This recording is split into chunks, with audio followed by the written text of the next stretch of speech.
Let's take a look at animating an escalator. Well, the steps, the stairs on an escalator work pretty much the same way a tank tread would work. So we're going to move faster through that because you can watch the video that shows how to set up the tank treads. But you'll see a little bit of it here. But if you want it in full detail, you'll want to watch the tank treads video. But so let's focus on this railing, the handrail that's a belt that goes all the way around and then back around to here. So that if we want to have a texture, I hate when there's a piece of bubble gum on the handrail. It's pretty bad. But that piece of bubble gum would carry all the way up here. So we can't do the morph trick, the same morph trick that we use for the steps that you'll see. We'll have to come up with a different way. So why don't we go ahead and jump right in. I've already built the steps, but you'll see how to set it up in layout for animation. So let's go ahead and close that down, and here are the steps. And just as a reminder of how the tank treads or these stairs could work, one way of doing it is to build a morph where each step moves to a new location, and then we'll repeat that and it'll look like the steps are moving up. Okay, let's go ahead and go to 4 windows, and what we want is the handrail that will be on either side. Okay, so I'll go into layer 2, put layer 1 into the background, and then I'm going to build the rail. We're going to use rail extrude to build it, so I'm going to go ahead and build some points. So to do that, I'm going to go over to disk, and I'm just going to make some points that I can use as a starting point. Okay, and I'm just going to close that down a little bit. Let's just say here. And then I'm going to right click to commit and then left click to drag the exact same shape. It doesn't have to be the same shape, but I'll go ahead and make it the same shape. And then we'll put that, say, right here. I'm going to hit K for kill polys, and then what it does is it removes the polygon but leaves the points. And I'll get rid of these points, and I'll get rid of these points. I'm going to grab this point and copy paste and move, copy paste and move, and then copy paste, and I'm just going to put one real close. That's going to help keep the shape that I want. Copy paste, move, copy paste, move, and copy paste and move. Let's just select these as if we're connecting the dots. We want to select them in order.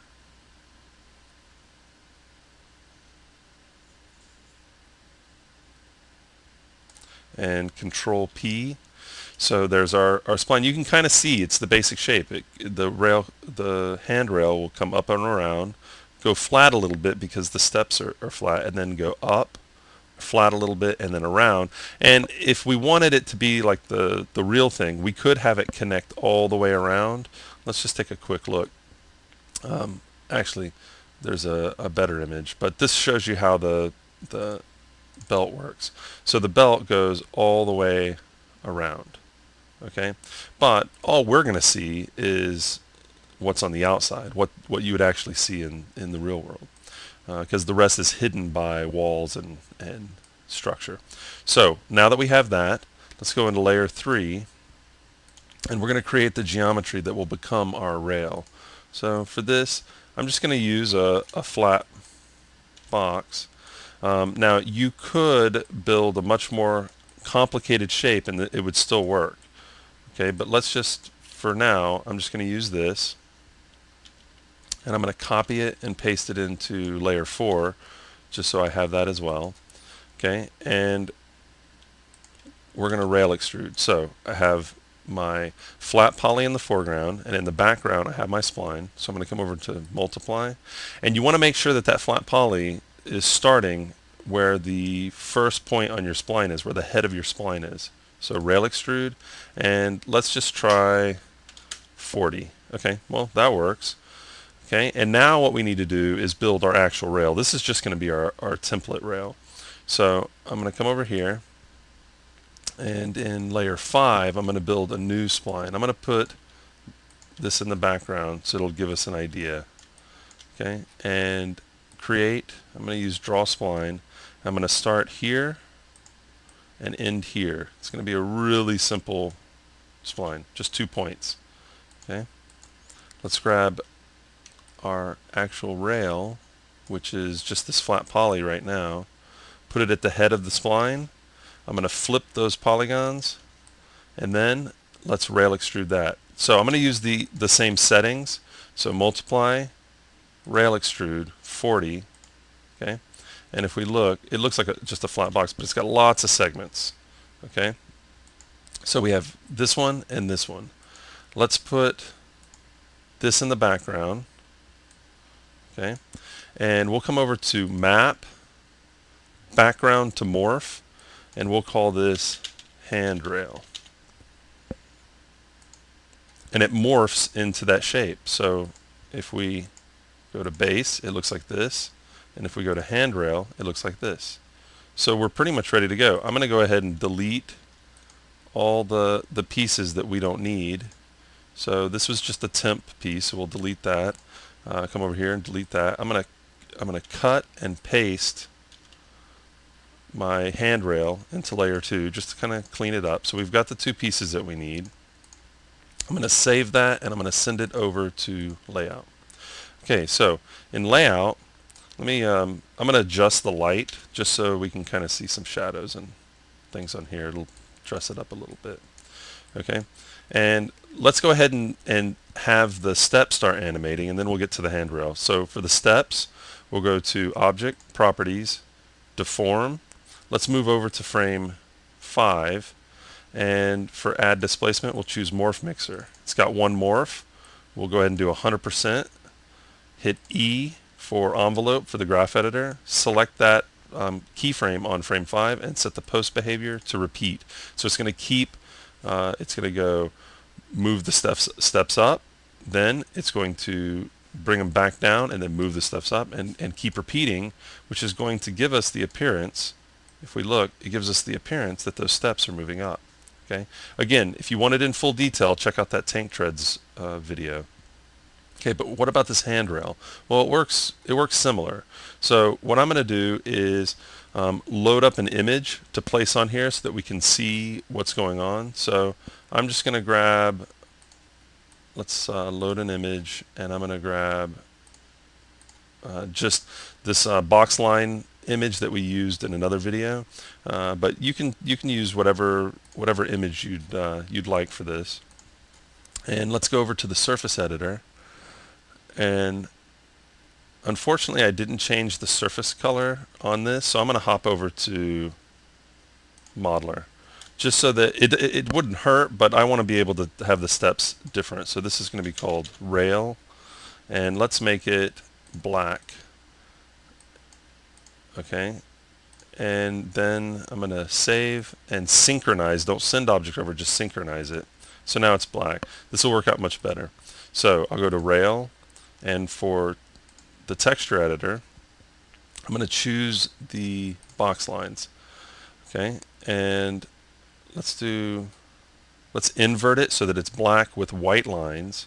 We're going to map it in the Y, and for scale, let's do 0.25, 0.25, 0.25, and let's see what that looks like.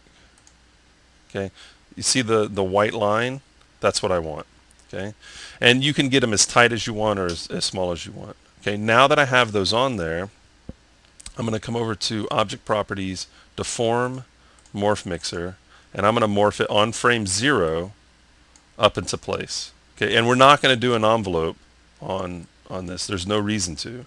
Okay, so if I scrub through, the steps are moving, but the rail isn't moving. I should be able to see those white things moving. Well, how do we go about doing that?